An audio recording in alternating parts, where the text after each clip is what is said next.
welcome everyone to Cultural Clashes. We're here today to talk about we don't know what, or finding out along with you. So, we're your hosts. I'm Alex. This is Christy. And let's just go ahead and get right into it. Okay, so we've accumulated some topics to talk about, and we're going to pull out 3 different topics. We're going to rate each of those 3 topics. We're each going to rate each of those 3 topics, and then we're going to roll a die to figure out which one we're talking about. So we've both put in topics, and you don't know my topics. And I don't know her topics. I don't know your topics this time anyway. So we'll see what we get. All right. Ready? Okay. So I guess I can pick the first one. I'm gonna mix them up a little bit. Can't cheat. Right. No cheating. Let's go ahead and put them out here in the middle. Okay. Line them out. So, the forces of space. Forces of space. All right. So this is the first one. I guess I can pull a second one out. What do we have here? True crime. True crime. All right. And you can get the last one. Oh, go ahead. Go ahead. No, you get it. You pulled the first. You pull the last. Oh. Space exploration / exploitation. Well, this is the right kind of. This is a space day, so there we go. I guess that makes sense. Maybe that leads into what the true crime is. All right. Okay. So let's go ahead and rate these bad boys real quick. So I guess the system that we're rating today is we're using kill, love, hate, where basically the idea is of whatever we think is going to be awesome or that we're going to love the topic or conversation, we're going to rate that as a love. If we think we're going to hate the conversation, we're going to rate that as a hate. Now for kill is something where you're going to vote that you don't even think you want to even discuss that. You think it's going to be boring, you think it sucks, and you don't even want to waste your time on it. So that's what we're going to vote for kill. Now we're going to roll a 6-sided die right here, divided by 2 in order to determine what topic we're going to pick here. So for the first one, it's going to be 1 or 2. For the second one, it's going to be 3 or 4. And for the last one, it's going to be 5 or 6. All right, Christy, you're up first. Go ahead. What do you think for forces of space? Okay. Kill, love, hate. Love. You're going to love? Space. Yes. All right. I think so. Well, okay, you know what? I'm going to have to agree with you. I'm going to say love. That's the one I put in, so I've got to stick by the topics that I've chose. All right. True crime. True crime. You know what? Let me go ahead and let me rank this one first. I'll think about it. So for true crime, you know what? Oof. I'm gonna go with kill it. I would kill it. Everybody talks about true crime. All I hear about true crime shows all day long. All of the women and men in my lives love true crime. So I would rank kill it. What about you? I would love to hate on true crime. No, not necessarily. I don't hate true crime, but I would. So obviously I already chose love for the forces of space. So I think hate true crime, but I wouldn't kill it. Okay. All right. But then I have to by default kill space exploration or / exploitation. So yeah. So that's where I'm at. And obviously you have to hate that one. No. Yes. Yes. Yes. That's how it works. Okay. All right. Great. So now let's roll the die. Roll a die. Am I rolling the die this time? Yes. Okay. You got it. All right. We got 3. 3. So that's true crime. All right. So since this was your topic, do you want to go ahead and kick it off with what you're thinking about? Yeah. So true crime, I've noticed that a lot of people like to listen to true crime, and I think that that's interesting. So I have listened to true crime. I do enjoy it. So is this the show, or is this the television show, or is this a podcast, or is this a genre? A genre. Okay. So yeah, sorry. So true crime is a genre, and like what I've seen most people,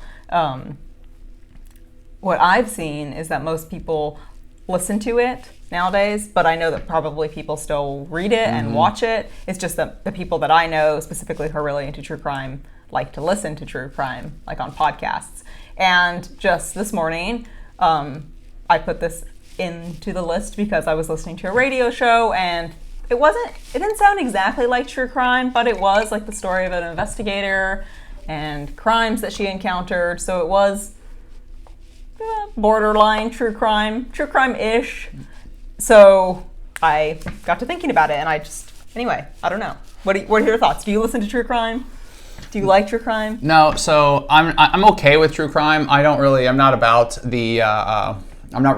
that kind of deep interest into crime shows and what's happened to people. Like, I mean, growing up, my family watched a lot of that. I think that's the bread and butter of Middle America.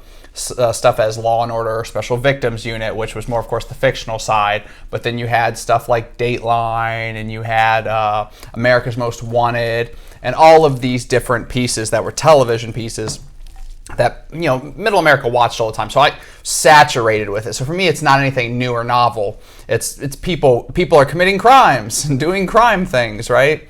So every once in a while, if there's a good story, like for instance, there's the place that I'm from, Barstown, Kentucky, had a similar kind of like true crime story that's going on. Focusing on some deaths. Well, I'm not going to go too in depth in it. I'll let people look it up. But I listen to the podcast exactly for that, because that's where I'm from. Like the crazy mystery and intrigue, where I actually know some of the people involved, the townsfolk, and for me, the story takes on a life of its own. So I have interest there.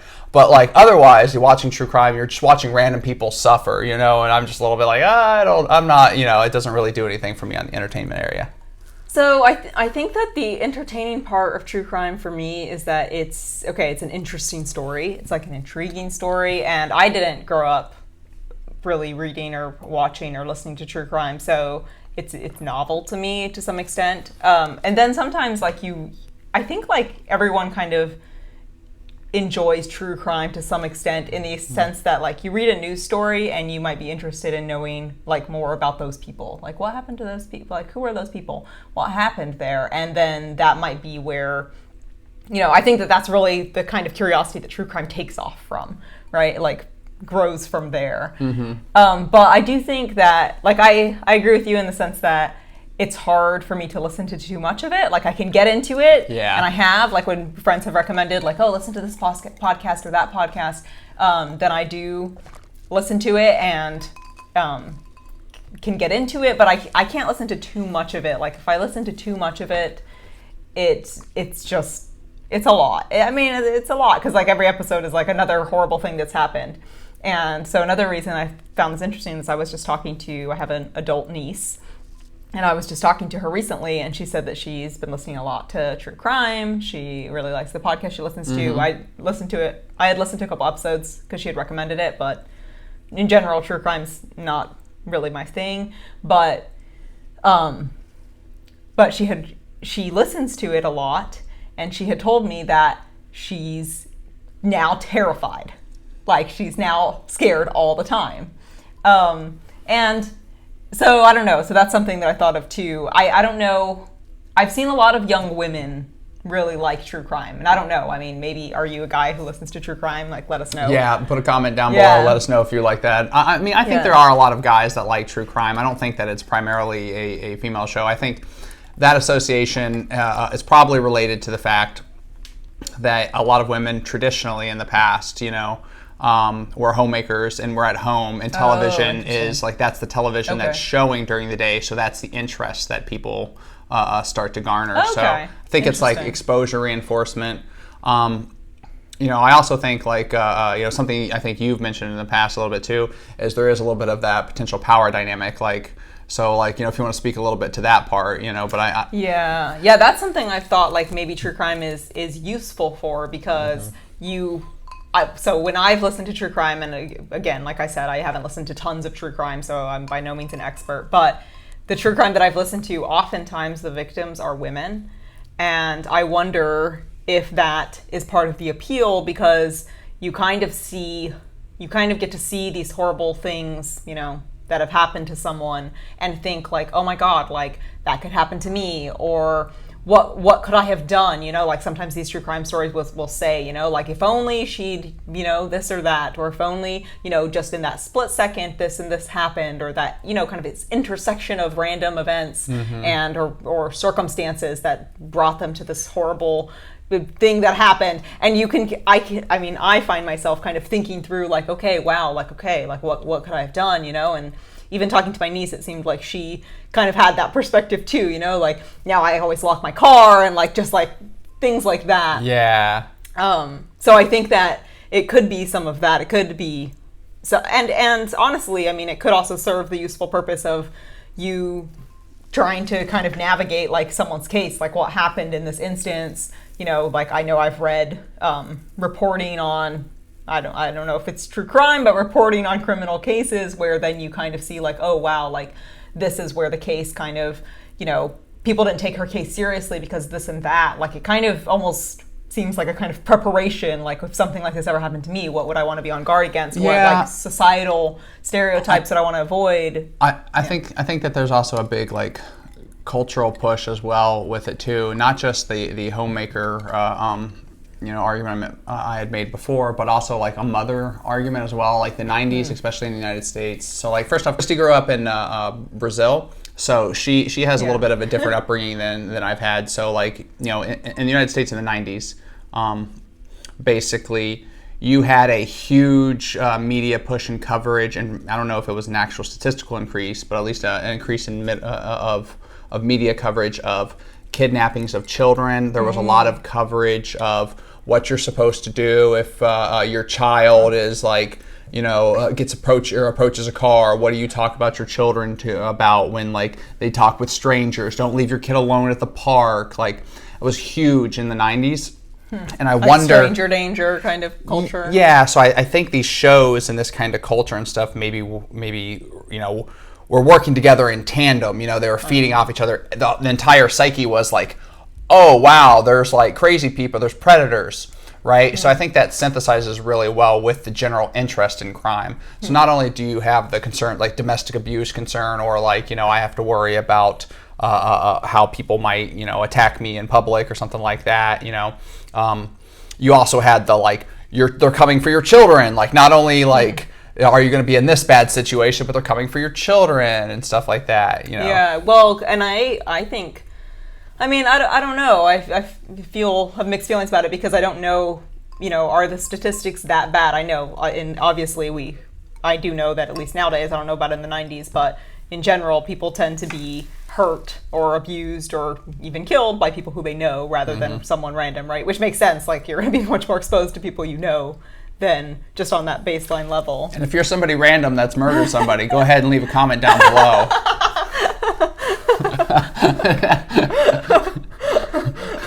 It's got anything to say on that? Go ahead, leave a comment down below. Well, we'll make sure the right people see it. Feel free to comment. But yeah, like, you know, but still, I think that maybe it's like people who were raised in that. So I remember as a kid, like I did have like concerns about being kidnapped. Like I don't know, when I was like 6 or 7, you know, for some reason that was in my mind, and it was the 90s. So but it wasn't huge, and it didn't, God, I didn't carry it with me. I don't carry it with me now. Like I go out alone a lot. I like to go out alone. You know, I might go work out alone, and I've had friends tell me like, oh, I'm scared to run alone. Yeah. You know, because I don't know, what if someone attacks me, you know? And people sell things for you to run with if you're a woman that you can hit someone with. The keychain or the holding, like, yeah, there's like these sticks that like you can hold as like exercise tools. I don't know. I've never used them. I don't know how well they work, or if they work, or if they're even necessary. To me, they're not really necessary, but I don't have that fear, so you know, I don't know. Well, even like Rock Creek Park in the Washington D.C. area, it kind of had a really bad reputation there for a while for women getting assaulted. Really? I did not know that. Yeah, I mean, especially of course when it gets to dark, as probably every park does, but especially in this area, it was pretty known for that. Oh, I had no idea. So yeah, like it's I mean it's just one of those common things because there's a lot of people in a densely packed, you know, place, and they've created an environment which is reminiscent of being in the wild and being alone. Right, but it has a lot of like pockets of like, you know, dense foliage, you know, mata, if you will, matu. So like people can hide in that, and it's easy to grab somebody and pull them off or whatever. That's so funny to me because I was about to start in with the rationale that like, well, maybe I've never been worried about that because the places I've run and like exercised in and lived in, like there's always people around, and so I feel pretty safe.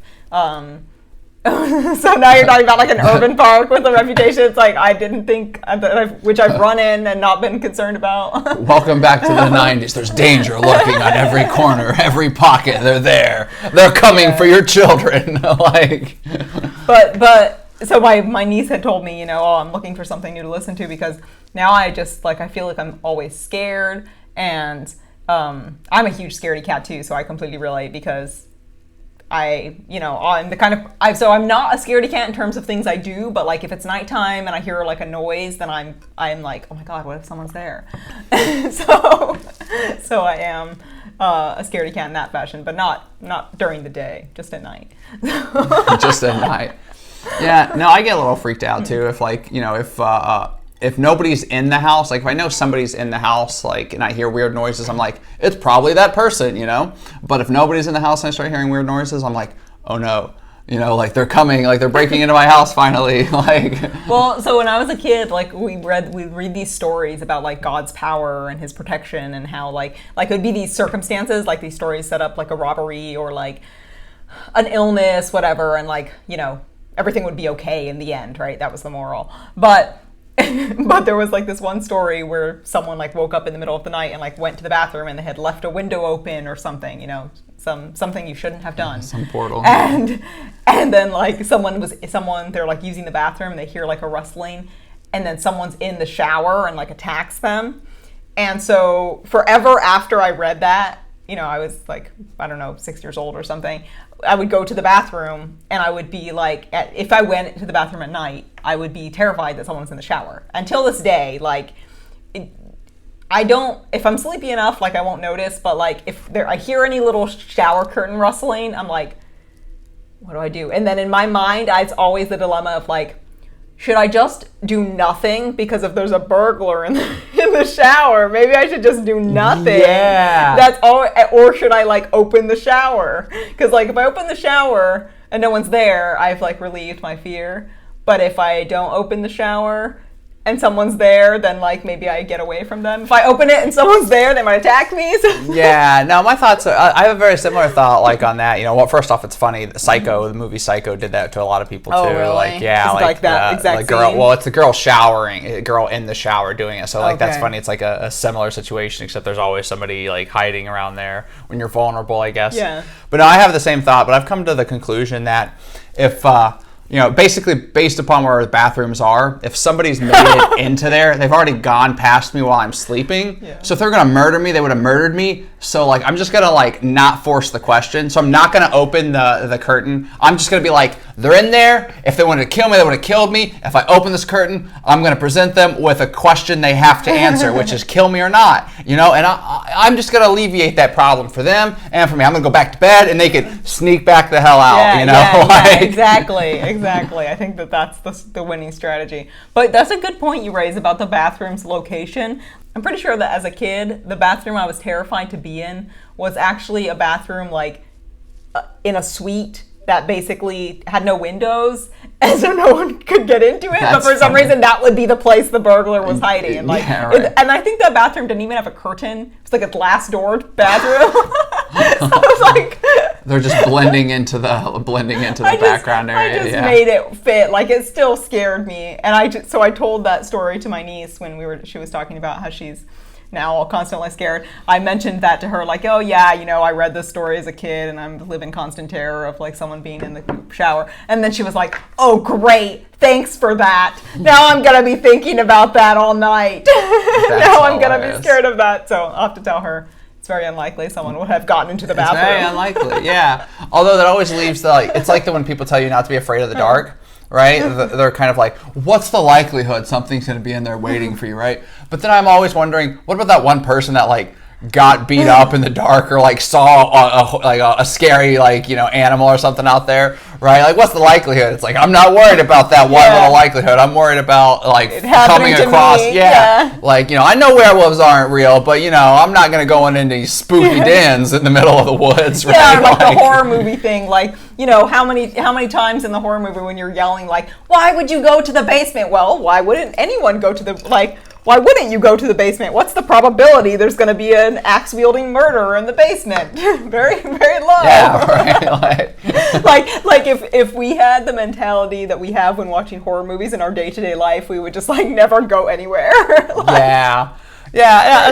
So like, no, I agree. I think it's kind of funny. I think people just get scared, and I think it's like part of the psyche. People are going to find things to be worried about whatever, you know, the zeitgeist of the time is. So like, especially with the 90s, it was like, you know, going back a little bit to that with the true crime, nurture versus nature was a big thing too. So a lot of it was focusing on like what you can do to make sure your kid doesn't get screwed up. Like, are you going to get your kid molested or something like that? You know, like those kinds of stuff. So I think everybody was just worried, like, you know, there was this general climate of like, am I a bad parent? Like, let me read these parenting books. Like, they're all the rage again. Like, let me read these parenting books. Like, am I a bad parent? And it's like, you know, Jimmy up the road got picked up. That's because his mom never cut his sandwiches into squares, right? Like, stuff like that, you know? Well, I'm really curious now if there was like a major kidnapping movement in the 90s, or if it was just like people's minds. Yeah, I think I don't know. I think it was part of the reporting. Like, I think like news, like you know, you like got the more internet? of the. Well, not just like part of the internet. Internet was starting to do that. That was a little bit like, that wasn't necessarily mass consumption of that, but news in general. You had like the 24 news hour cycle started like chugging along, and you also got news became less centralized around local areas. I think so. As you got more of a national picture and national identity for news, you know, you're suddenly telling everybody everywhere about kids that are disappearing, right? You're like, I'm sitting here and at the time, like I think I was like living in Virginia in a suburb, not even near any of the cities, not near Richmond or anything, right? And we're like, watch out for the predators that might roll up and get you in the street because somebody in Alabama got molested, right? Or like somebody in Baltimore. And it's like, well, you know, we just know about these things now. So I don't know. Like, I'd be interested to see the stats on it too. But I think it was just like, this could happen to you, Brilliant. right? And then all the Dateline and murder shows that came out. I don't think I know what Dateline is. So Dateline's, It's a true crime show. Kinda, but yeah, it's like proto. It's like before like the kind of true crime really kind of came out on that genre. It was, I guess, like, Yeah. Google. YouTube. Dateline. Yeah. Dateline. This has been Dateline. So what do you think? Should we move on to another topic, or do you think we should start like wrapping up? I don't know. What do you think? You said all there is to say about true crime? I think maybe so. Yeah, I think all so. we have to say. We've gone all over the place. Yeah. If you think we've missed something really important about true crime, let us know if we're missing the complete point of it. If you think, you know, any of the differences, if you have a different perspective on what happened with the development of the obsession of crime and crime shows, if it goes on even further than the 90s, like, you know, let us know. Yeah, I'm thinking like things like Jack the Ripper, like, I don't know. I don't know anything about that, but was that a true crime of its time? Well, it's like serial killers. Like, is serial killers a true crime kind of thing, or is it a different type of obsession? Like, I always lump those together. A subgenre of true crime serial killers. Right. Like, with people with fanboys, like it's true crime fanboys. Yeah. Or like the cases of people, you know, having someone locked in their basement or something like that. Is that true crime, or is that, you see that on the news, you know? It's another kind of true crime. Yeah. Anytime they dramatize it, right? Yeah. And then in a few years you have a TV show about it, or yeah, right. Yeah. Gotta make that money, you know? So, I think that there used to be books. I think true crime books used to be big at some point. I remember seeing like paperback true crime style books, but I don't think I've ever read any of them. So if I'm missing out, let me know. Yeah, I didn't even know that they had books about that. I hope they don't have lots of pictures. All right, last thing on true crime, I think, before we should move on, is my favorite kind of impersonation. I think I showed it to you the other day, but that's true crime related, is Bill Hader from SNL doing that impersonation I don't even know. I think it was the guy from like it was either Dateline or it was a generic version of like show it Dateline. Could have been, I forget. Yeah, where like the host is talking about the different crimes that were committed. And if you ever watched any of those shows, like it's making funny, it's making jokes that were pretty true of the time, which is we've only got one picture of the killer, so watch as it scrolls down the left side of the screen and rebounds off of there to scroll back up, right? And it's like, here's the same picture again 2 minutes later coming from the left corner down to the right corner this time. So we'll have to link to this video. I do remember the video. It was very funny. Yeah, but the thing that got me, which is really funny, is like the hosts were just like, oh, what did you do? Well, first I got a machete, and he's like, oh yeah, you gotta. And it's just like stuff like that, because you watch these hosts, so they've got this stone, sober face. They're trying to impart a piece of grab. Yeah, like a serious type of situation, and they're trying to do that, and these people are just saying these crazy things, and they're like, looking with the most interest. It's like makes you think of it as like you have to be one of those people that's either obsessed with serial killers, obsessed with murders, or something like that. Just to be looking at that guy in the face and like, yes, I mean, if you have to run a show on it, then I would hope you're pretty interested. That's true. Well, you got to find the tips so you don't end up on the other side of the camera, right? Like, that's what it is. Yeah. To know how they work. Okay, so what do you think? Do you think that you would still kill true crime as a topic? So again, what were our topics to begin? We had the forces of space, true crime, and space exploration / exploitation. Which would you? So I would say, now having gone down the rabbit hole, I don't think that I would kill it. I'm not sure. I would have to say if I got to pick multiple love it's, I would change it to a love it now. But I still feel like I would have liked the forces of space more, of course. But I'll put it similar to what you had said earlier. I would love to hate it. I love to hate the true crime obsessed people and stuff like that. What about you? Would you keep the same one that you had?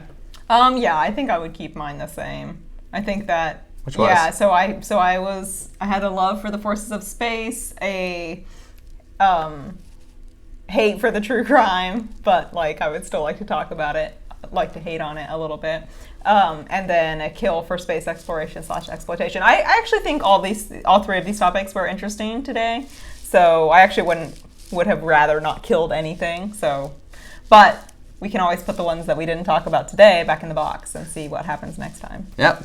So let's go ahead and do that. We'll close off, throw off this true crime one. These can go back in the box. Yeah. And if you have any ideas of things that we should talk about, that we should add to our topic box. Yeah, topic chest. Yeah, let us If you have any ideas for what we should name the topic chest or topic box, put it down in the comments below and let us know. But yeah, if you have any ideas, let us know. And maybe you'll hear us talk about them at some point. Yeah, thanks for tuning in. Also, if you liked what you heard here today, if you enjoyed the content, you heard anything new or anything that you didn't know before, or just generally were entertained, please make sure you hit that like button, you hit that subscribe. It helps us out, helps people find the video. And we'll see you all next time. Yep. Thanks. See you next time. Thank you.